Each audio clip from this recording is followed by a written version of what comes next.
Official News Studio, Sri Lanka.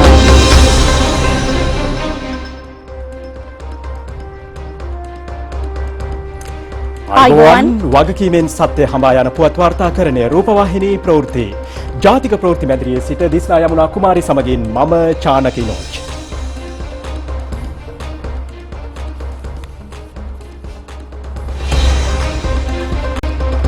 Cabinet අමාත්‍යවරු දෙදෙනෙක් සහ රාජ්‍ය අමාත්‍යවරයෙක් දිවුරුම් දෙති.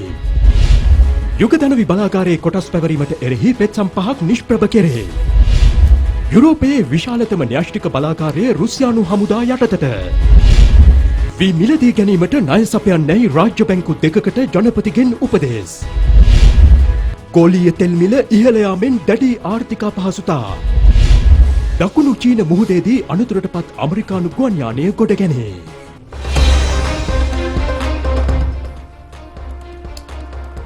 අමාත්‍යාංශ සංශෝධන යටතේ කැබිනට් අමාත්‍යවරු දෙදෙනෙක් සහ රාජ්‍ය අමාත්‍යවරයෙක් ජනාධිපති ගෝඨාභය රාජපක්ෂ මැතිතුමා ඉදිරියේ අද දහවල් දිවුරුම් දෙන්නා. ඒ ජනාධිපති කාර්යාලයේදී සිය දුරෙන් ඉල්ලාසූ අරුන්දික ප්‍රනාන්දු මහතා නැවතත් රාජ්‍ය අමාත්‍ය ධුරයේ දිවුරුම් දීමද මෙහිදී සිදු කරනවා. වනජීවී හා වන සම්පත් සංරක්ෂණ අමාත්‍ය ධුරයේ දිවුරුම් දුන්නේ සී.බී. රත්නායක මහතායි. දිලුම් අමුණුගම මහතා ප්‍රවාහන අමාත්‍යවරයා ලෙස පත් කරනු ලැබ සිටිනවා. විමල වීර දිසානායක මහතා ආපදා කළමනාකරණ රාජ්‍ය අමාත්‍යවරයා ලෙස ජනාධිපතිතුමා ඉදිරියේ දිවුරුම් දුන්නා. අරුන්දික ප්‍රනාන්දු මහතා පොල් කිතුල් සහ තල් වගා ප්‍රවර්ධන හා ආශ්‍රිත කාර්මික භාණ්ඩ නිෂ්පාදන සහ අපනයන විවිධාංගීකරණ රාජ්‍ය අමාත්‍ය ධුරයට යළිපත් කෙරුණා. මේ අතර ඊයේ නව අමාත්‍යවරුන් තිදෙනෙකු ජනාධිපතිතුමා විසින් පත් කෙරුණා. ගාමිණී ලොකුගේ මහතා බලශක්ති අමාත්‍යවරයා ලෙස ජනාධිපතිතුමා ඉදිරියේ ඊයේ පස්වරුවේ දිවුරුම් දුන්නා. විදුලි බල අමාත්‍ය ධුරයේ දිවුරුම් දුන්නේ පවිත්‍රා වන්‍යාරච්චි මහත්මියයි. පාර්ලිමේන්තු මන්ත්‍රී එස්.බී. දිසානායක මහතා කර්මාන්ත අමාත්‍ය ධුරයට පත් කරනු ලැබ සිටිනවා. මේ අතර විදුලි බල අමාත්‍ය ධුරයේ ඊයේ දිවුරුම් දුන් පවිත්‍රා වන්‍යාරච්චි මහත්මිය අද පෙරවරුවේ සිය ධුරයේ වැඩබාර ගනු ලැබුවා.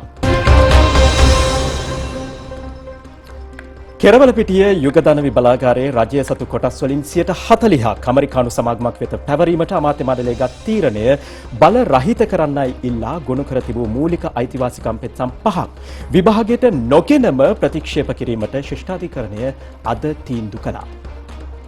ඒකමතිකව මෙම තීන්දුව ලබා දුන්නේ අග විනිසුරු ජයන්ත ජයසූරිය මහතා ඇතුළු පංච පුද්ගල විනිසුරු මඩුල්ල විසින්. තීන්දුව ප්‍රකාශයට පත් කරමින් අගවිනිසුරු ජයන්ත ජයසූරිය මහතා අධිකරණය හමුවේ සඳහන් කර සිටියේ මෙම පෙත්සම් විභාගයට ගැනීම සඳහා වගඋත්තරකරුවන් වෙත නොතේසි නිකුත් නොකිරීමට අධිකරණය තීරණය කළ බවයි. ඒ අනුව පෙත්සම් 5 විභාගයට නොගෙන ප්‍රතික්ෂේප කරන බව අගවිනිසුරුවරයා දැනුම් දුන්නා. අදාළ පෙත්සම් ඉදිරිපත් කර තිබුණේ පූජ්‍ය ඇල්ලේ ගුණවංශ හිමියන් හා අතිඋතුම් මැල්කම් කාදිනල් රංජිත් හිමිපාණන් සමගි ජනබලවේගයේ මහලේකම් පාර්ලිමේන්තු මන්ත්‍රී රංජිත් මත්තුම බණ්ඩාර ජනතා විමුක්ති පෙරමුණේ හිටපු පාර්ලිමේන්තු මන්ත්‍රීවරුන් වන සුනිල් හඳුන්නැති සහ වසන්ත සමරසිංහ වෘත්තීය සමිතිය ඇතුළු පාර්ශව විසින්. එහි වගඋත්තරකරුවන් ලෙස මහින්ද රාජපක්ෂ මහතා ඇතුළු අමාත්‍ය මණ්ඩල සමාජිකයින් යුගදනවි බලාගාරයේ හිමි west cost power private limited එම සමාගමේ කොටස් පවරනු ලැබූ ඇමරිකානු සමාගම වන නිව් ෆෝර්ට්‍රස් එනර්ජි සමාගම නීතිපතිවරයා ඇතුළු පිරිසක් නම් කර තිබුණා. පෙත්සම්කරුවන් කියා සිටියේ යුගදනවි බලාගාරයේ අයත් සමාගමේ ශ්‍රී ලංකා රාජ්‍යයට අයත් කොටස් වලින් 40%ක් ඇමරිකානු සමාගම් වෙත පැවරීමට අමාත්‍ය මණ්ඩලය ගෙන ඇති තීරණය යුක්ති සහගත නොවන බවයි. ඊට අදාළව කරුණු කිහිපයක් පෙන්වා දෙමින් අමාත්‍ය මණ්ඩලය විසින් කිසිදු සාධාරණ කරුණු අධ්‍යයනයකින් තොරව අදාළ කොටස් පැවරීමට ගත් තීරණය තුළින් රටේ මහජනතාවගේ මූලික අයිතීන් උල්ලංඝනය වන බවට තීන්දුවක් ලබා දෙන ලෙස පෙත්සම්කරුවන් ශිෂ්ටාධිකරණයෙන් ඉල්ලා තිබුණා. එමෙන්ම යුගදනවි බලාගාරයේ සතු රජයේ කොටස් පැවරීමට අමාත්‍ය මණ්ඩලය ගත් තීරණය බල රහිත කිරීමේ ආඥාවක් නිකුත් කරන ලෙස ඔවුන් අධිකරණයෙන් ඉල්ලා සිටියා. මේ අතර මෙම පෙත්සම් වලට සහාය පළ කරමින් ඒවායෙහි වගඋත්තරකරුවන් ලෙස නම් කර සිටි විමල් වීරවංශ, උදේ ගම්මන්පිල සහ වාසුදේව නානායක්කාර යන මහතුරුන් ශිෂ්ටාධිකරණය වෙත දිවුරුම් පෙත්සම් ඉදිරිපත් කිරීමද කැපී පෙනෙන සිද්ධියක් වුණා. රුසියානු හමුදාව යුරෝපයේ විශාලතම න්‍යෂ්ටික බලාගාරය අද අත්පත් කරගත්තා. එය පිහිට ඇත්තේ යුක්‍රේනයේ කියව් අගනුවරට කිලෝමීටර් 550ක් ගිනිකොන දෙසින් පිහිටි ප්‍රදේශයකයි. ඔව්. රුසියානු හමුදාවේ වගකීම් විරහිත ප්‍රහාර නිසා මහා න්‍යෂ්ටික ව්‍යසනයක් සිදුවීමට ඉඩකඩ තිබූ බවටයි බටහිර රටවල් මේ සම්බන්ධයෙන් චෝදනා කරන්නේ. අද යුක්‍රේන යුද්ධ බිමෙන් වාර්තා වූ පුවත් අතර වැඩි අවධානයක් යොමු වූයේ රුසියාව සාපොල්සේසියා න්‍යෂ්ටික බලාගාරය අත්පත් කර ගැනීම පිළිබඳවයි. ඒ ආශ්‍රිතව සිදු සටනින් පසු බලාගාරයේ ගින්නක් හටගෙන තිබෙනවා. ගින්න ඇති කිරීම සම්බන්ධයෙන් රුසියානුවන් හා යුක්‍රේනියානුවන් එකිනෙකාට චෝදනා කර ගන්නවා.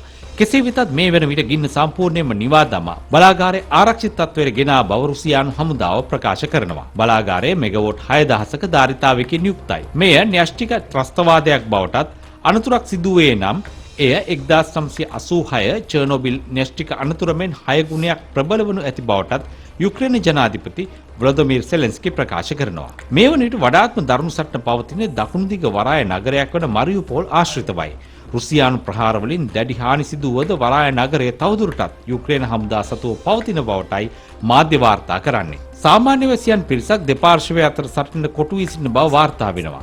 මරියුපෝල් අල්ලාගත් හොත් සමස්ත දකුණු දිග කළු මුහුදු වෙරළ තීරය පාලනය කිරීමටත් යුක්‍රේන හමුදාවට මුහුද ඔස්සේ ලැබෙන සියලු සැපයුම් කපා හැරීමටත් රුසියාවට ඉඩකඩ ලැබෙනවා. රුසියානු ගුවන් ප්‍රහාර වලින් උතුරු දිග යුක්‍රේනයේ චෙරිස්නිව් නගරයේ සාමාන්‍ය වැසියන් 40 දෙනෙකු මිය ගිය බව යුක්‍රේන රජය ප්‍රකාශ කළා. රුසියානු ජනාධිපති ව්ලාදිමිර් පුටින් එරට රූපවාහිනී සේවාවක් ඔස්සේ ප්‍රකාශයක් කරමින් අවධාරණය කළේ අසල්වැසි රටවලට බලපෑම් කිරීමට රුසියාවට කිසිදු අවශ්‍යතාවයක් නොමැති බවයි. මේ නිසා සබත්තා අයහපත් අතට හැරෙන ක්‍රියාකාරකම් වලින් වැළකී සිටින්නයි රුසියානු ජනාධිපතිවරයා අසල්වැසි රටවලින් ඉල්ලීමක් කරනවා. රුසියානු ෆෙඩරේෂනයට සතුරු ස්ථාවරයකින් යුක්‍රේනයේ ගත් ක්‍රියාමාර්ගවලට ප්‍රතිචාර දැක්වීමක් ලෙස වත්මන් යුද්ධය හැඳින්විය හැකි බව ජනාධිපති පුටින් සඳහන් කරනවා. යුක්‍රේන යුද්ධයෙන් හානි සිදුවන්ට වන්දි ලබා දීම පිළිබඳවද රුසියානු ජනාධිපතිවරයා සඳහන් කළා.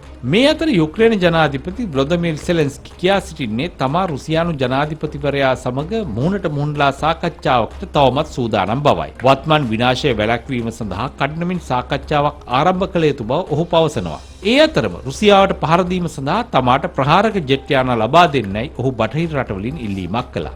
නැගෙනහිර යුරෝපයේ ඉතා දරුණු මානව ඛේදවාචකයක් නිර්මාණය වී ඇතැයි අන්තර්ජාතික රතුකුරුස කමිටුව අනතුරු අඟවනවා. සරණාගත ප්‍රශ්නය මෙන්ම යුක්‍රේන යුද්ධයෙන් තුවාල ලබන පුද්ගලයන්ගේ සංඛ්‍යාව ඉහළ යාමද මීට හේතුව බවයි රතුකුරුස කමිටුව ප්‍රකාශ කරන්නේ. මේ වන විට දසලක්ෂයකට අධික යුක්‍රේන ජාතිකයන් පිරිසක් රටින් පලා ගොස් ඇති අතර තවත් ලක්ෂ 30ක් පමණ දේශ සීමා ප්‍රදේශයට ළඟා වීමෙන් පවතින බවයි වාර්තා වෙන්නේ. යුක්‍රේන ජාතිකයන් රැගත් දුම්රියක් ජර්මනිය වෙත ළඟා වීමත් සමග ජර්මන් වැසියන් ඉතා උණුසුම් මන්දමින් ඔවුන් පිළිගත්තා.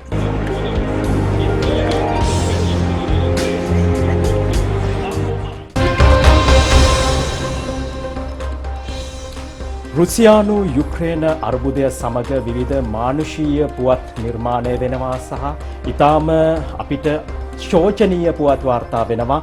අපි අද දවසේදීත් මේ පිළිබඳව කෙටි සමාලෝචනයක් ගෙනෙන්න සූදානම් වෙනවා. විශේෂයෙන්ම මේ වෙනකොට විවිධ සම්බාධක රුසියාවට පැනවෙන මොහොතක්. අපි අද දවසේදී මේ පිළිබඳව කතා කරන්න ජාතික ප්‍රවෘත්ති මැදිරියට අදත් අපි ආරාධනා කරා ප්‍රවෘත්ති අංශයේ ප්‍රසාද් කෞශල්‍ය දොඩන්ගොඩ. අයිබෝන් ප්‍රසාද්. අයිබෝන්. රුසියාවට විවිධ සම්බාධක පැනවෙන මොහොතක් මේ හරහා රුසියාවට මේ සම්බාධක ඔස්සේ කුමන බලපෑමක් එල්ල වේද සහ ලෝකයේ සෙසු රටවලට මේ සම්බාධක හරහා කුමන බලපෑමක් එල්ල වේද?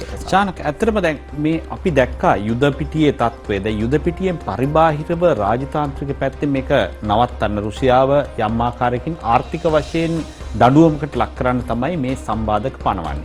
මොකද මේ සම්බාධක පැනවීම ගැන මේ බටහිර රටවල් සඳහන් කරන කාරණේ තමයි රුසියාව තමන්ගේ යුද වියදම්, මේ කියන්නේ ඇමරිකානු ඩොලර් බිලියන 620ක් වන යුද වියදම් සපුරා ගැනීම සඳහා ඔවුන්ගේ තෙල් khනිජ තෙල් කර්මාන්තය ඇතුළු ප්‍රධාන ආදායම් මාර්ගය යොදා ගන්නවා. ඒ නිසා ඒවා ඉලක්ක කරගෙන සම්බාධක ක්‍රියාත්මක කරන බව තමයි මේ බටහිර රටවල් ප්‍රකාශ කරන්නේ.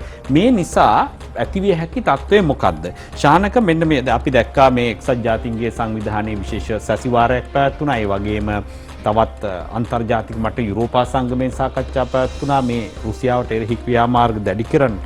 හැබැයි මේ ක්‍රියාමාර්ග තුල තවත් දෙයක් සිද්ධ වෙන බව තමයි ලෝක බැංකුවේ සභාපතිවරයා සඳහන් කරන්නේ. ඩේවිඩ් මැල්පාස් සඳහන් කරනවා මේ රුසියානු යුක්‍රේන අර්බුදය මුල් කරගන්නේ ඉදිරි කාලය තුල ගෝලීය ආර්ථිකයේ පිරිහීමක් අපේක්ෂා කරන්න පුළුවන් කියලා. රුසියාවේ ආර්ථිකය පමණක් නෙමෙයි යුක්‍රේනයේ ආර්ථිකය පමණක් නෙමෙයි සමස්ත ගෝලීය ආර්ථිකයම. ඔහු එහෙම කියන්නේ ඇයි?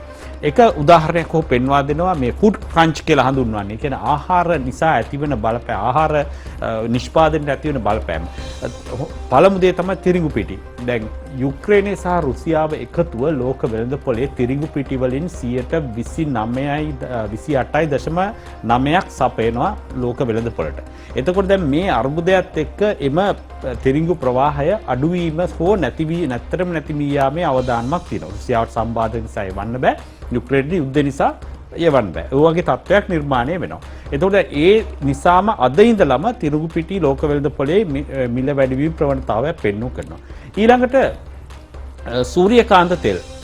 සූර්යකාන්ත තෙල් කියන එක අපි දන්නවා ආහාර පිසීම සඳහා ලෝකේ පුරාම යොදා ගන්නවා. දැන් මේ වයින් 60%ක් පමණ ගෝලීය නිෂ්පාදනය කරන්නේ යුක්‍රේන සහ රුසියානු යන රටවල්. ඒ වගේම අද දිනේදී අපිට වාර්තා වුණා තඹ ඇලුමිනියම් වගේ ලෝහවල මිල වැඩිවීමක් ලන්ඩන් වෙළඳපොලේදී. ඉතින් මේ අනුව බැලුවහම අර ලෝක බැංකු සභාපතිවරයා ඩේවිඩ් මැල්පාස් කියන කාරණේ මූලික ලක්ෂණ මූලික සාක්ෂි අපිට දකින්න ලැබෙනවා මේ අද දිනේ ඉඳලම. දැන් අපි කණිත් තෙල් ගැන වෙනම කතා කරා මොනතරම් බරපතල විදිහට කණිත් තෙල් මිල අස්ථාවර වෙමින් පවතිනවාද කියලා. ඒ හා සමගාමීව තවත් පාරිභෝගික ද්‍රව්‍ය වෙනස් වෙමින් පවතිනවා කියන කාරණේ තමයි ශානක අපිට සඳහන් කරන්න වෙන්නේ. ඔව් ඒ වගේම ප්‍රසාද් රුසියානු සුඛෝපභෝගී නාවික යාත්‍රා අත්අඩංගුවට ගැනීමේ මෙහෙයුමක් පිළිබඳව විදේශ මාධ්‍ය ඇතැම් විට වාර්තා කරනවා අද දවසේ දකින්න ලැබුණා. මේ පිළිබඳවත් අපි පැහැදිලි ශානක අපූර්ව කතාවක් මේක. මේ තමයි රුසියාවේ අධික කියන්නේ අතිශය ධන කුවේරයන් ප්‍රකෝටිපතියන්ගේ වත්කම් හඹා යාමේ මෙහෙයුම. දැන් රුසියා ෆෝබ්ස් සංග්‍රහවට අනුව පසුගිය වසර තුල ලෝකයේ බිලියනපතියන් 120කට ආසන්න සංඛ්‍යාවක් රුසියානුවන් බව මේ ෆෝබ්ස් ඒ සංග්‍රහ වාර්තාවේ පෙන්වා දෙනවා. එතකොට මේ අයගේ වත්කම් රුසියාවේ පමණක් නෙවෙයි තියෙන්නේ.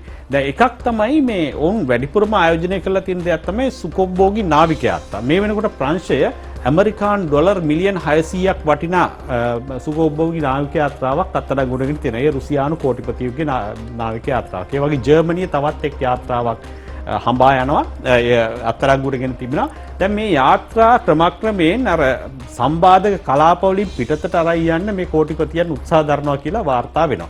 දැන් ඔබට මතකද යුද්ධය පටන් ගත්ත ගමන් ජනාධිපති පුටින් ඒ වගේම විදේශ ඇමති ලව්රෝව් ඇතුළු තවත් 15 දෙනෙකුට සම්බාධක දැම්මා. මේ ඉතුරු අය තමයි මේ කෝටිපතියෝ. දැන් ඒගොල්ලන්ගේ වත්කම් යුරෝපයේ තැන් තැන්වල තියෙන මේ වත්කම් අත්පත් කර ගැනීම තමයි බටහිර රටවල මෙහෙයුම් වෙලා තියෙන. ජනාධිපති ජෝ බයිඩන් විශේෂ නියෝගයක් නිකුත් කරලා තියෙනවා මේ සුඛෝපභෝගී නාවික යාත්‍රා හඹා යන්න කියලා. දැන් ඒවා බොහොමයක් මේ අපේ කලාපයේ අවට සැරිසරන බව තමයි වාර්තා වෙන්නේ.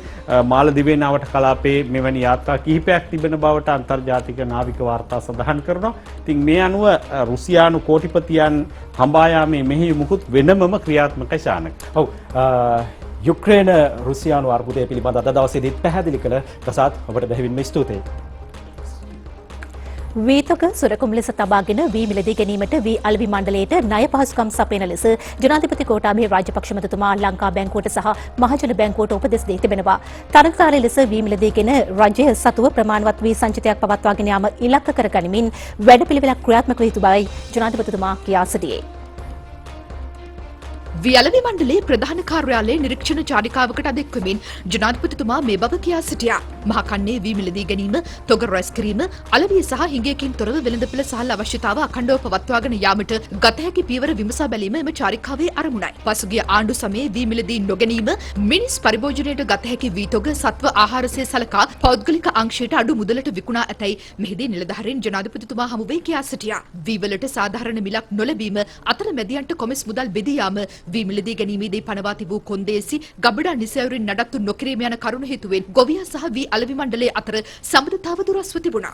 2020ට පෙර රුපියල් 35කට වඩා අඩුවෙන් පැවති වී කිලෝවක පාලන මිල රුපියල් 55 දක්වා ගෙන ඒමට වත්මන් ආණ්ඩුව ක්‍රියා කළා. මේ වසරේ මහකන්නේ වන විට වී කිලෝවක මිල රුපියල් 95 දක්වා වැඩි වී තිබෙනවා. වී අලෙවි මණ්ඩලයේ වී සංචිත මෙට්‍රික් ටොන් ලක්ෂ 4 දක්වා වැඩි කරන්නයි ජනාධිපතිතුමා නිලධාරීන්ට උපදෙස් දුන්නා. යුද හමුදාවේ ශ්‍රම දායකත්වයෙන් විනාශ වී ඇති ගබඩා 35ක් කඩනමින් ප්‍රතිසංස්කරණය කිරීමට තීරණය කෙරුණා. වී ගබඩා ආරක්ෂාවට අලිවට ඉදිකිරීමටද මෙහිදී අවධානය යොමු වුණා. කිසිදු අක්‍රමිකතාවකට ඉඩ නොතබන්නයි ජනාධිපතිතුමා නිලධාරීන්ට උපදෙස් දුන්නා. අමාත්‍ය මහින්දානන්ද අලුත්ගමගේ ජනාධිපති ප්‍රධාන උපදේශක ලලිත් වීරතුංග යන මහත්වරුන් ඇතුළු පිරිසක් මේ අවස්ථාවට එක්ව සිටියා. හරි නියමාකාරයට ගබඩා වෙනවද නැත්නම් ආපහු කාලෙකදී කියයි මේවට නරක වෙලයි කියලා පෞගිය කාලේ අපි ගාව රුපියල් 42කට වී අරන් තියනවා. අරගෙන ඉවරලස ටෙන්ඩර් එකෙන් වී විකුණන්න 40ට ප්‍රයිස් එක ඇවිල්ලා. කැබිනට් පේපර් එකක් දාලාස සත්ව ආහාර වලට මේ සුදුසුයි කියලා වීමෝ හිමියන්ටම දීලාස 24ට. 2016 එතනස බිලියන 2ක් ලොස්ට් එක. 44ට අරගෙනස ටෙන්ඩර් එකෙන් විකුණන්න කියන සුදුසු හාල් මිනිස්සුන්ට පරිභෝජනය කරන්න පුළුවන් හාල් හරිෂන් නැමතුමා ටෙන්ඩර් එකක් දාලා අපි බ්‍රයිබරිත් ගියා කම්ප්ලේන්ට් එකක් දැම්මා. මණ්ඩලයට පාඩුවස බිලියන ගන්න. මොනවද ඒවා වළක්වන්නේ කොහොමද කියන එක හඳුනාගෙන තියෙනවා. අපි රුපියල් 50කට ගත්ත වී කිලෝ එක ඕනෑම සුලභ මධ්‍යපරිමාණ මෝදිමින් කෙනෙකුට පටන් දෙනවා අපි ඒ රුපියල් 65ක බෑන් ගණන් ටිකක් අරගෙන තමයි ප්‍රධාන මාධ්‍ය බැංකුවෙන් මොකද බිලි දුන්නේ. අපිට වී වලට හාල් දුන්නක් කමන්නේ නැහැ බෑන් ගණන් අපිට එන්නකට ගන්නවා සල්ලි ටිකක්. ඉස්සර තිබුණේ නැහැ. ඉස්සර එහෙම එකක් කිසිම දෙයක් තිබුණේ නැහැ. තිරසාර නයිට්‍රජන් කළමනාකරණය පිළිබඳ ශ්‍රී ලංකා යෝජනාවට එක්සත් ජාතීන්ගේ සමාජික රටවල එකගතාව පළ වී තිබෙනවා. කෙන්යාවේ නයිරෝබි නුවර පැවති පස්වන එක්සත් ජාතීන්ගේ පරිසර සමුවේදී. බ්‍රසීලය මාලදිවයින පකිස්තානය සහ උගණ්ඩාව යන රටවල් ශ්‍රී ලංකාවේ යෝජනාවට සම අනුග්‍රහය දක්වා තිබෙනවා. එක්සත් ජාතීන්ගේ සමාජික රටවල් අදාළ යෝජනාව සම්මත කළා. මෙහිදී නයිට්‍රජන් භාවිතය අඩු නොකර ඒ වෙනුවට අපතේ යන නයිට්‍රජන් ප්‍රභව ප්‍රමාණය අඩු කිරීමට යෝජනා කෙරුණා. වසර 2030 වන විට නයිට්‍රජන් අපද්‍රව්‍ය අඩකින් අඩු කිරීමටත් නයිට්‍රජන් ප්‍රතිපත්ති පිළිබඳ අන්තර්රාජ්‍ය සම්බන්ධීකරණ යාන්ත්‍රණයක් ස්ථාපනය කිරීමටත් අපේක්ෂිතයි. ජනාධිපති ගෝඨාභය රාජපක්ෂ මැතිතුමා අවධාරණය කරන්නේ අධික නයිට්‍රජන් ප්‍රවාහයන් යුරෝපයේ ආසියාවේ සහ අමරිකාවේ බොහෝ ප්‍රදේශවල දූෂණ ගැටලු වැඩි කර ඇති බවයි. පරිසර අමාත්‍ය මහින්ද අමරවීර මහතා සහ විෂයානුබද්ධ නිලධාරීන්ද අදහස් පළ කළා. සීක්‍රයෙන් ඉහළ යන ලෝක තෙල් මිල ලොව රටවල් රැසක ආර්ථික අර්බුද තත්ත්වයක් නිර්මාණය කරමින් පවතිනවා මේ වන විට. ලොව විශාලතම ඛනිජ තෙල් පාරිභෝගික රාජ්‍යයන් මේ අවදානමට දැඩි ලෙස මුහුණ පා ඇති බවයි වාර්තා වන්නේ. ලෝක වෙළඳ පොලේ බොරතෙල් බැරලයක මිල අද වාර්තා වූයේ ඇමරිකානු ඩොලර් 115ක් ලෙසයි. එය ඊයේ පැවති මිලට වඩා ඩොලර් 4ක අඩුවීමක් පෙන්නුම් කළත් දිගුකාලීනව ඩොලර් 100ට ඉහළ තෙල් මිල ලෝක ආර්ථිකයට දැඩි අහිතකර බලපෑමක් එල්ල කරනවා. මෙලෙස දුෂ්කරතාවට පත් ඇති රටක් වන්නේ අසල්වැසි ඉන්දියාවයි. ඇමරිකාව සහ චීනයට පසු ලොව තුන්වැනි විශාලතම කනිජ තෙල් පාරිභෝගිකයා වන්නේ ඉන්දියාවයි. දේශීය කනිජ තෙල් අවශ්‍යතාව 85ක් රටවල් 40කින් සිදු කෙරෙන ආනයන මගින් සපුරා ගන්නා ඉන්දියාව රුසියාවෙන් මිලදී ගන්නේ සිය තෙල් අවශ්‍යතාවයෙන් 2% ප්‍රමාණයක් පමණයි. එහෙත් යුක්‍රේන ප්‍රශ්නය මත තෙල් මිල ඉහළ යාම නිසා ඉන්දියාවේ ආර්ථික වර්ධන වේගය පහත බසිනු ඇති බවට අනාවැකි පළ වී තිබෙනවා. මෙය කනිජ තෙල් කම්පනයක් ලෙසයි වෙළඳපොළ වාර්තා පෙන්වා දෙන්නේ. මෙරට මූල්‍ය ස්ථායිතාවය ඇති කිරීම සඳහා දැඩි මුදල් ප්‍රතිපත්තියක් අනුගමනය කළ යුතු බව ශ්‍රී ලංකා මහ බැංකුව පවසනවා. මහ බැංකුව අධිපති අජිත් නිවාල් කබ්‍රල් මහතා අද පැවති මාධ්‍ය හමුවකදී කියා සිටියේ ඒ සඳහා ප්‍රතිපත්ති පොලි අනුපාත ඉහළ නැන්වීම ඇතුළු කඩිනම් ක්‍රියාමාර්ග කිහිපයක් ගන්නා ලෙස රජයෙන් ඉල්ලා සිටින බවයි. ප්‍රතිපත්තිමය පොලි අනුපාතය පදනම් අංක 100කින් අපි වැඩි කරන්නට තීරණය කළ තිබෙනවා. අත්‍යවශ්‍ය නොවන සමහර භාණ්ඩ ආනයනය කිරීමේදී විශේෂ බද්දක් පනවලා ඒවායේ ඉල්ලුම තවදුරට අඩු කරන්නේ. ඒ හරහා අපිට ඩොලර් ඉතිරි කරන්න පුළුවන් වෙනවා. තෙල් සහ විදුලිය අද ශ්‍රී ලංකාවේ විකිණෙන්නේ ඉතාමත්ම අඩු මිලකට. ඉතින් අපි රජයෙන් ඉල්ලා සිටින්නේ මූල්‍ය ස්ථායීභාවය රැක ගැනීමට නම් ඒ පිළිබඳව ක්‍රියාත්මක වෙලා එය වැඩි කරන්නේ කියලා. රටට ලැබෙන විදේශ ප්‍රේෂණ සඳහා තව දුරටත් දිරි ගැන්වීම කරන ගමන්ම නීත්‍යානුකූල නොවන ක්‍රමවේද ඔස්සේ මුදල් රටට ගලා එනවා නම් ඒව සඳහා ක්‍රියාත්මක වෙන්නට අපි කටයුතු කරන්නට කියලා රජයෙන් ඉල්ලා සිටිනවා. බල ශක්තිය ඉතිරි කිරීමේ ක්‍රමවේදත් පාවිච්චි කරන්න කියලා අපි ඉල්ලීම් කරලා තිබෙනවා. පුනර්ජනනීය බල ශක්ති ක්‍රමවේද ඔස්සේ රටේ විදේශ විනිමය ගලා යාම අඩු කර ගැනීම සඳහා කටයුතු කරන්න කියලා අපි ඉල්ලීමක් කරනවා. පිට රටවල් වලින් ගන්න පුළුවන් මුදල් තවදුරටත් වැඩි කර ගැනීමටත් ණය නොවන ක්‍රමවේද ඔස්සේ රටට මුදල් ගලා යාම තවදුරටත් දිරි ගැන්වීම සඳහා කටයුතු කරන්නේ කියලා අපි ඉල්ලීමක් කරනවා. උපාය මාර්ගික නොවන සහ ඌන උපයෝගී වත්කම් කඩිනමින් මුදල් බවට පරිවර්තනය කර ගැනීමට කටයුතු කරන්නේ කියලා ඉල්ලීමක් කරනවා. ප්‍රතිපත්ති කීපයක් කරහා මේ ආර්ථිකය යම් තුරණය වෙන දිශාවකට ගෙන යන්නට කියලා අපි ඉල්ලීමක් කරනවා. රජයට යම් කිසි අපහසුතාවයක් මතුවෙයි කියන එකත් අපි දන්නවා. ඒත් එක්කම ජනතාවටත් යම් කිසි පීඩනයක් එන්නත් පුළුවන්. මහා බැංකුවේ පරමාර්ථය ස්ථායීභාවයේ දිගු කාලීනව රැක ගැනීම. සමහර විට කෙටි කාලීනව සමහර තීරණ ගන්නට සිදු වෙනවා. ඒ සඳහා අපි සහයෝගය ඉල්ලනවා. මහ ජනතාවටත් අපි කියා සිටින්නේ අපි බොහොම සැලකිල්ලෙන් තමයි මේක කරන්නේ. වගකීමකින් කරන්නේ. සමහර විට මේවා මේ අවස්ථාවේදී නෙකරුවොත් ඉදිරියේදී මීටත් වඩා දැඩි තීරණ ගන්නට සිදු වෙන්න පුළුවන් නිසා මේ අවස්ථාවේදී මෙවැනි තීරණ ඔස්සේ අපට ආර්ථිකය ස්ථායී භාවයකට පත් කරගන්න පුළුවන් වෙයි කියන එක තමයි මුදල් මණ්ඩලයේ සහ මහා බැංකුවේ තීරණය. මුදල් විශුද්ධිකරණයට වරාය නගරයේ කිසිදු ඉඩක් නැති බව වරාය නගර ආර්ථික කොමිසම පවසනවා. ඒ ජනාධිපති මාධ්‍ය කේන්ද්‍රයේ අද පැවති වරාය නගරය සහ අනාගත ආර්ථිකය පිළිබඳ පැවති මාධ්‍ය සාකච්ඡාවේදී මේ කරුණු අනාවරණය වුණේ. මේ වරාය නගරය ශ්‍රී ලංකාවට අයිති වරාය නගරය. මේ වරාය නගරේ ක්‍රියාත්මක වෙන්නේ ශ්‍රී ලංකාවේ නීතිය.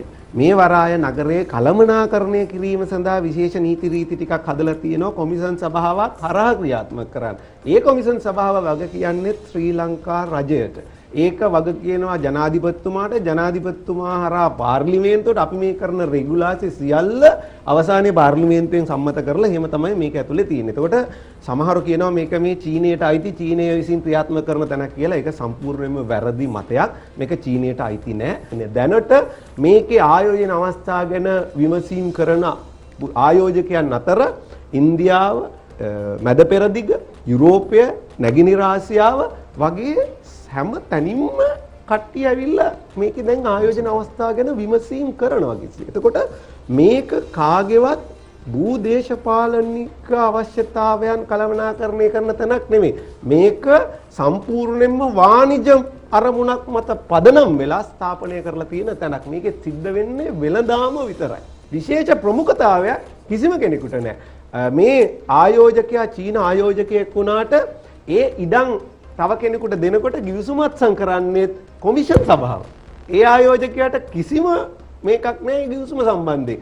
මුදල් විශුද්ධිකරණ පනත රටේ මූල්‍ය විනය පිළිබඳව ප්‍රශ්න ඇති වෙන්න ඉඩ තියෙනවා. මේක මනි ලොන්ඩරින් සෙන්ටර් එකක් බවට පත් කරනවා කියලා. ලෝකයේ මේ වගේ නගර හරහා අලුතින් ඉදි කරපු නගර හරහා රටවල් වල ආර්ථික තත්ත්වයේ වර්ධනයක් ඇති කරපු උදාහරණ තියෙනවාද? අපි ඒක ගැන දැනගන්න කැමතියි. ඩුබායි, සිංගප්පූරු කියන රටවල් දෙක දැන් මේ රටවල් දෙක තනිකරම මෙවැනි මූල්‍ය කේන්ද්‍රස්ථාන තියෙන ආර්ථික මත පදනම් වෙලා තමයි දිනු වෙලා තියෙන්නේ. ඊට අමතරව දැන් ඉන්දියාව ඉතාම සාර්ථකව මේක අත්දැක බලාගෙන යනවා. වියට්නාමය අපි මේ හදන මූල්‍ය රෙගුලාසි අපි හදන්නේ ජාත්‍යන්තර උපදේශන සේවාවන් වල සහයෝගයෙන් ඒ මට්ටමට හෝ ඊටත් වඩා ඉහළ කළමනාකාරීත්වයක් පාලනයක් තියෙන නීති රීති තියෙන විදියට.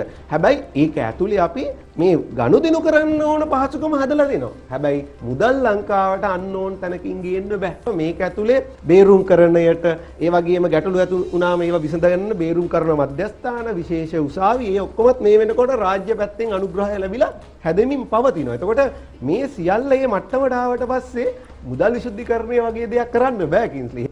වරාය නගරයේ ව්‍යාපෘතීන් ශ්‍රී ලාංකික ජනතාවට ඇති වාසි පිළිබඳ අදහස් දක්වමින් සාලී වික්‍රමසූරිය මහතා කියා සිටියේ පෝට් සිටි එක ඇතුලේ ව්‍යාපාරයක් කරනවා නම් ඒ ව්‍යාපාරයට පනත අනුව ඩොලර්ස් වලින් තමයි ගෙවන්න අවශ්‍ය වෙන්නේ එහි සේවකයන්ට. ලංකාවේ අයට මේ ව්‍යාපෘතියකට එකතු වුණොත් එම්ප්ලොයි කෙනෙක් හැටියට ඒගොල්ලන්ගේ අතට වැටුප ලැබෙන්නේ US ඩොලර්ස් වලින්. ඒක ලොකු බෙනිෆිට් එකක්.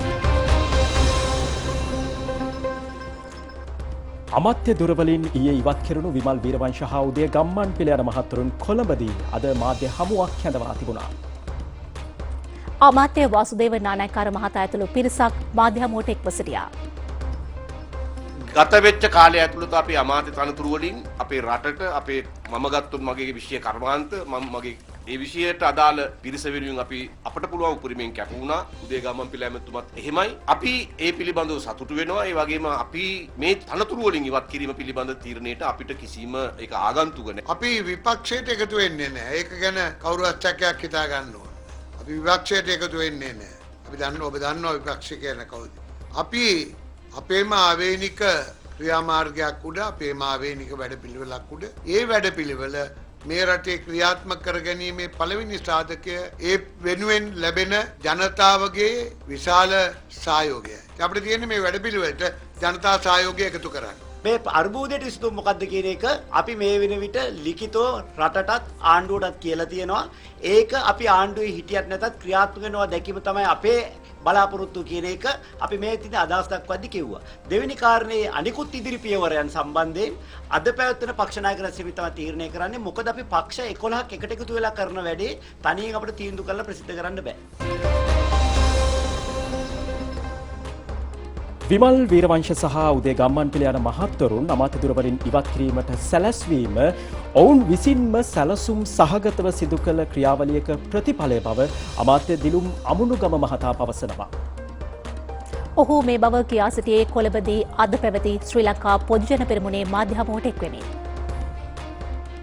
ප්‍රධානම කාරණය තමයි කැබිනට් මණ්ඩලය තුල නැත්නම් රාජ්‍ය අමාත්‍යවරයෙක් හැටියට තනතුරු දරමින් ආණ්ඩුව විවේචනය කරන්න පුළුවන් තැන් තියෙනවා. කණ්ඩායම් රැස්වීම තියෙනවා. කැබිනට් මණ්ඩලයට කැබිනට් මණ්ඩලයේ තියෙනවා. මුතුමාලා සිදුනා දන්නවා මේ ප්‍රශ්න විසඳ ගන්න බැරි අය. ජෝසප් ස්ටාලින්ලා වගේ අය වුණත් ඊළඟ මහින්ද රාජපක්ෂ මහත්තයා හම්බෙලා තමයි ප්‍රශ්න විසඳගන්නේ. එහෙම කතා කරන්න බැරි නායකයෝ නෙමෙයි අපි ගාව ඉන්නේ. එහෙම අයත් ප්‍රශ්න විසඳා ගන්නකොට අපේ කැබිනට් එකේ ඉන්න අයට ගිහිල්ලා එහෙම ජනාධිපතිතුමා මුණ ගැහිලා හරි අගමැතිතුමා හරි කැබිනට් මණ්ඩලයේ සියලු දෙනා ඉන්න. කණ්ඩායම් රැස්වීම අපිත් ඉන්න ඕනේ. හැබැයි ඒකට උත්තරේ රට අර්බුදයක නැත්නම් යම් ප්‍රශ්නයක් තියෙන වෙලාවේදී රැල්ලට ගිහිල්ලා ආණ්ඩුවට පහර ගැසීම නම් ඒක අමාත්‍ය දූර ධර්මයක නොකළ යුතුයි. ඇත්ත වශයෙන් එතුමාන්ලා කළ යුතුව තිබුණේ එහෙම කරනවා නම් අයින් වෙලා ඒක කරන එක. ඒක තමයි ප්‍රශ්නේ වුනේ. ඒක එහෙනම් වඩා සදාචාර සම්පන්න. හැබැයි අයින් නොවි ඒක කරපුවාම ජනාධිපතිතුමාට සහ අනිත් අයට ගන්න වෙන එකම තීන්දුව තමයි ඉවත් කිරීම. අපිත් එක්කින කවුරුත් ඉවත් වීම පිළිබඳව අපි කවුරුත් සතුටු වෙන්නේ නැහැ. නමුත් බැරිම තැනට ආපුවම ඒ තීන්දුව తీරන ගන්න ජනාධිපතිතුමාට සිද්ධ වෙනවා. ඔබතුමාලා දැක්ක නොයෙකුත් කරුණු කාරණාවලදී එතුමා ඍදු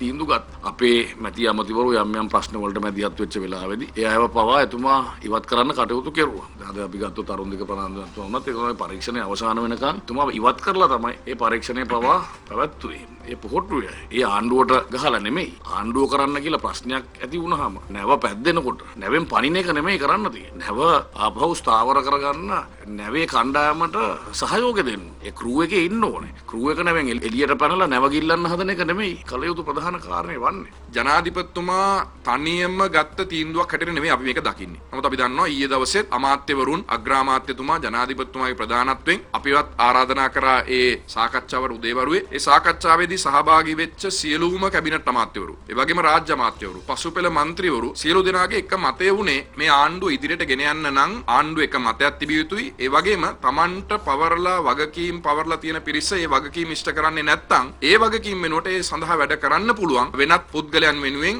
ඒ අවශ්‍යතාවය සම්පූර්ණ කළ යුතුයි කියන එක. මොකද අපි පහුගිය කාලේ දැක්ක උදේ ගමන්පිල අමාත්‍යතුමාගේ ක්‍රියාකලාපය තුළ අපි දැක්කේ අමාත්‍යවරයෙක්ගේ කාර්යභාරයට වැඩිය විපක්ෂයේ නියෝජනය කරන වෘත්තීය සමිති නායකයෙක්ගේ හැසිරීම. රුපියල් 20කින් 30කින් වැඩි වෙයි කියන අවදානම පිළිබඳව බලශක්ති අමාත්‍යවරයා ප්‍රකාශ කරනකොට තෙල් හිඟයක් ඇති වෙයි. තව දින කීපයකට පමණයි තෙල් තියෙන්නේ කියන ඒ ප්‍රකාශ නිකුත් කිරීම තුළ ජනතාව ඊට වඩා තෙල් ප්‍රමාණයක් ඒකරාශී කිරීමට උත්සාහ කරපු නිසා මම විශ්වාස කරනවා මේ තිබුණු අභියෝගය අර්බුදයක් බවට පත් කරගන්න කටයුතු කරා කියන එක තමයි අපිට පේන්නේ. මේ හැම දෙයක්ම කරන ගමන් මොනවද කිව්වේ? මාර්තු මාසේ වෙද්දී මහා විශාල ප්‍රශ්නයකට අපි මුහුණ දෙනවා කියලා කිව්වා. දැන්ද කිව්වේ? දැන් මාස ගානක් ඉඳලා කිව්වේ. ඒ කියන්නේ ඒගොල්ලන්ගේ ඉලක්කයක් තිබුණා. ඒ ඉලක්කය තමයි ආණ්ඩුවත් එක්ක ඉන්නවා කියලා පෙන්නගෙන ආණ්ඩුවට විරුද්ධව වැඩ කටයුතු කිරීම. ජනාධිපතිතුමා ඉවසලා කැබිනට් එකේ කියලා කීප වතාවක්ම ඇතුලේ කතා කරමු එළියේ කතා කරන්න එපා මේකේ ප්‍රජාතන්ත්‍රවාදයේ තියෙනවා. ඉස්සර කැබිනට් මීටින් වල යන්නේ පැය එකමාරයි 1.45 වැඩියෙන් ගෝඨාභය රාජපක්ෂ ජනාධිපතිතුමාගේ කැබිනට් මණ්ඩලය යනවා පැය 5ක්. ඇයි හැම ඇමතිරෙක්ටම තමන්ගේ අදහස් ප්‍රකාශ කරන්න එතුමා අවස්ථාව දීලා තියෙනවා. ඒ තරම් අපේ හාමුදුරනේ ප්‍රජාතන්ත්‍රවාදීව කටයුතු කරපු නායකයෙක්. කතා කරන්න දුන්න ඇති වෙන්නේ. මේ අතර විමල් වීරවංශ හා උදය ගම්මන්පිල යන මහත්වරුන් ඇතුළු පක්ෂ 11ක ක්‍රියාකලාපය පිළිබඳ විපක්ෂයේ දේශපාලන පක්ෂ අදහස් පළ කළා. හරි මගද අතර මගද මහා මගද මම දන්නේ නැහැ. අපි බලන් ඉමු නේද දැන්. හැබැයි මෙහෙමයි. ඔවුන් විසඳුම නෙවෙයි. ඔවුන් මේ අර්බුදේ නිර්මාණකයන්. මේ අර්බුදේ නිර්මාණකරුවෝ. එහෙම නැත්නම් කිසිසේත්ම විසඳුම නෙවෙයි. මම හිතනවා අපේ රටේ ජනතාව රෑ වැටුණු වලේ නැවත දවලුත් වැටිලා නැවත ආයෙත් රෑ වැටිලා ආයෙ දවල් වැටේ කියලා නම් අපි හිතන්නේ නෑ. දැන් අපිටත් ආරාධනා කරන මෛත්‍රී මහත්තයා මේ විපක්ෂයේ නායක ඇතුළු කට්ටියත් එන්න කියලා. අපි ওই මහත්තයත් එක්ක දේශපාලනය කළා. මේ රට මේ වගේ නරක තැනකට තල්ලු කිරීමේ පාපය තියෙන්නේ එදා මෛත්‍රීපාල සිරිසේනට කොන්දපණ නැතිකම. කොන්දපණ නැති මෛත්‍රීපාල සිරිසේන ආපහු පවුඩුවර් ගාගෙන ආවට මේ රටේ ජනතාව සූදානම් නෑ කියන කාරණාව මතක් කරලා දෙන්න ඕනේ. දැන් කෙටි විරාමයක්. විරාමින් අනතුරුව තවත් දේශීය පුවත් බලාපොරොත්තු වන්න. කෝටි 12ක්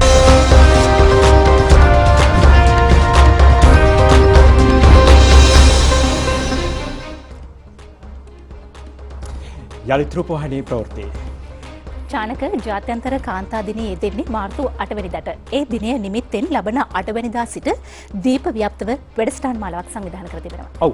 රජයේ ප්‍රවෘත්ති දෙපාර්තමේන්තුවේදී අද පැවති මාධ්‍ය සාකච්ඡාවකදී රාජ්‍ය අමාත්‍ය පියල් නිශාන්ත මහතා මේ පිළිබඳව පැහැදිලි කළා.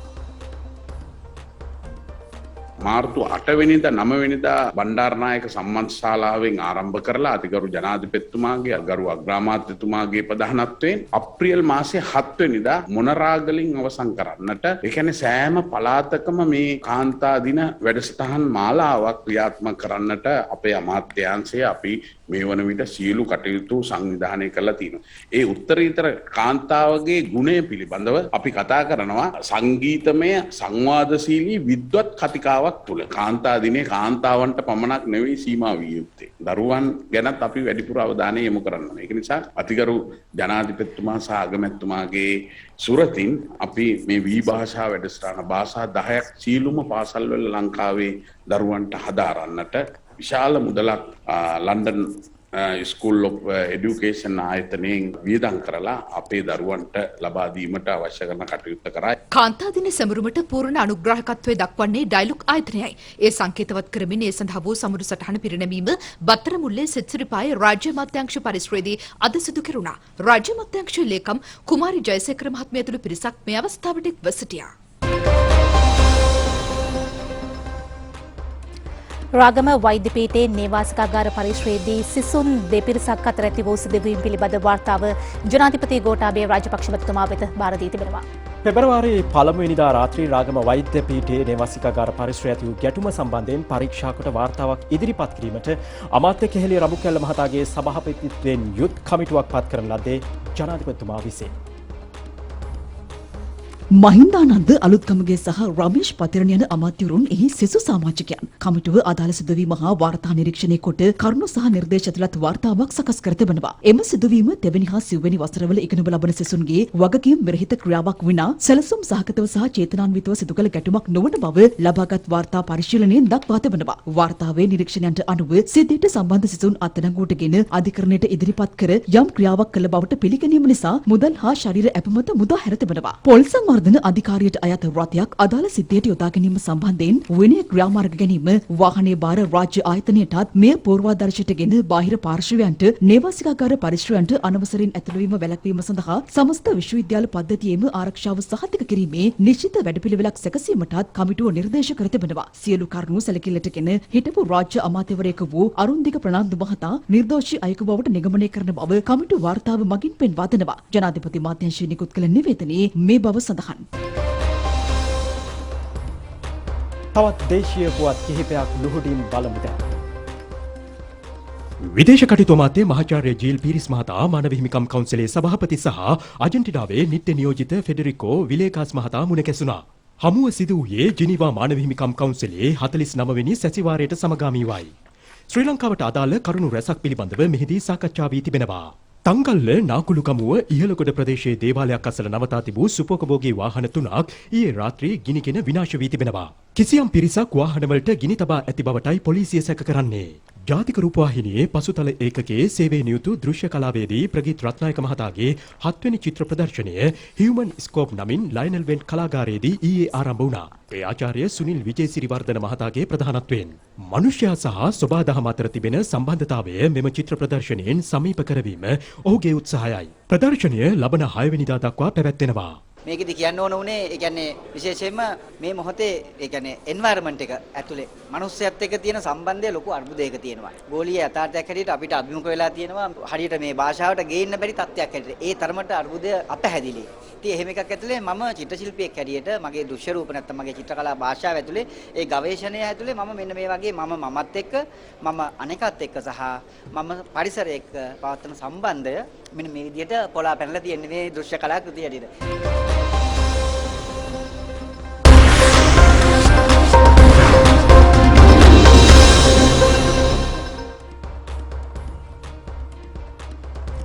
දකුණු චීන මුහුදේදී අනතුරට ලක් වූ F-35 වර්ගයේ ගුවන් යානය ගොඩ ගැනීමට හැකි වූ බව ඇමරිකාව පවසනවා. අනතුරක් හේතුවෙන් ගුවන් යානය පසුගිය ජනවාරියේදී මුහුදට කඩා වැටුණා.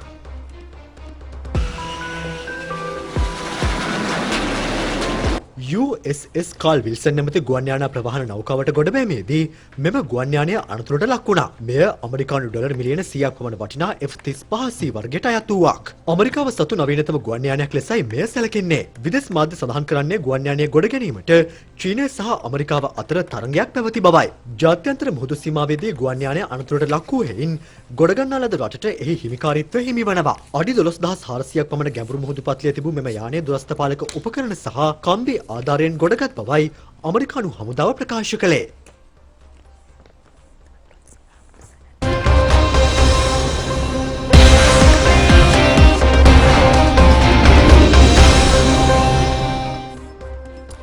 ශ්‍රී ලංකා ගුවන් හමුදාවේ 71 වෙනි සංවත්සරයට සමගාමීව සංවිධානය කරන පාපැදි සවාරිය අද පෙරවරුවේ ගුවන් හමුදා මූලස්ථානය අභියසින් ආරම්භ කෙරුණා. 23 වන වරට පැවැත්වෙන ගුවන් හමුදා පාපැදි සවාරියේ නිල විකාශන අයිතිය මෙවරක් දරන්නේ ජාතික රූපවාහිනියයි. ගරු ක්‍රීඩා හා යෞවන කටයුතු අමාත්‍ය නාමල් රාජපක්ෂ මැතිතුමන්ගේ විධානයෙන් ආරම්භ කෙරුණේ මේ ලංකා පාපැදි ඉතිහාසයේ සුවිශේෂීම පාපැදි තරගමාලාව ගුවන් හමුදා පාපැදි සවාරියේ නිල සමාරම්භය මෙයින් සලකුණු වුණු බව අපි ඔබ හැමතෙම දැනුවත් කරන්න කැමති ක්‍රීඩාවේ ප්‍රමුඛයා channel I. මෙය ක්‍රියාත්මක වන්නේ අධීර 3ක් යටතේ. පළමු අධීර ලෙස කොළඹ ගුවන් හමුදා මූලස්ථානයේ ඉදිරිපිටින් ආරම්භ වූ පාපැදි සවාරිය පුත්තලම දක්වා ගමන් කරනවා. එහි සමස්ත දුර ප්‍රමාණය කිලෝමීටර 123.8ක්. සෑහෙන ශක්තිමත්. ඒ අතරේදී කිසියම් අනතුරක් ක්‍රීඩක ගැටීමක්. පිරිමි තරගකරුවන් 200කට අධික සංඛ්‍යාවක් මීට එක්ව සිටිනවා. පළමු අධීරයේ ජය හිමි කර ගැනීමට සමත් වූයේ යුද හමුදා ක්‍රීඩක සඳරුවන් පින්තෝයි.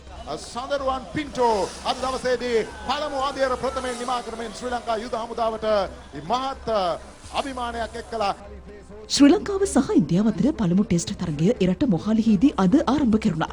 ප්‍රථම දිනේ නිමවන විට සිය ප්‍රථම ඉනිම ක්‍රීඩා කරමින් සිටින ඉන්දිය කණ්ඩායම කඩලු 6ක් දැවී ලකුණු 357ක් ලබා සිටියා. ඉන්දියාව වෙනුවෙන් වැඩිම ලකුණු ලාභියා රිෂබ් පන්ට්. ඔහු ලකුණු 96කට දැවී ගියා. පන්දු යැවීමේදී ලසිත් ඇඹුල්දෙනිය කඩලු 2ක් දවා ගත්තා. දිනේ නිමවන විට පිටියේ රැඳී සිටියේ රවීන්ද්‍ර ජඩේජා සමගින් රවිචන්ද්‍රන් අශ්වින්. හෙට තරගයේ දෙවනි දිනයයි. ඒ ක්‍රීඩා පුවතත් සමගින් රූපවාහිනී ප්‍රවෘත්ති ප්‍රකාශයෙන් සමුගෙන යනටයි මේ සූදානම් වන්නේ. තවත් ප්‍රවෘත්ති සඳහා පිවිසෙන්න www.truenews.lk අපගේ වෙබ් අඩවිය වෙත. සුබ රාත්‍රියක්.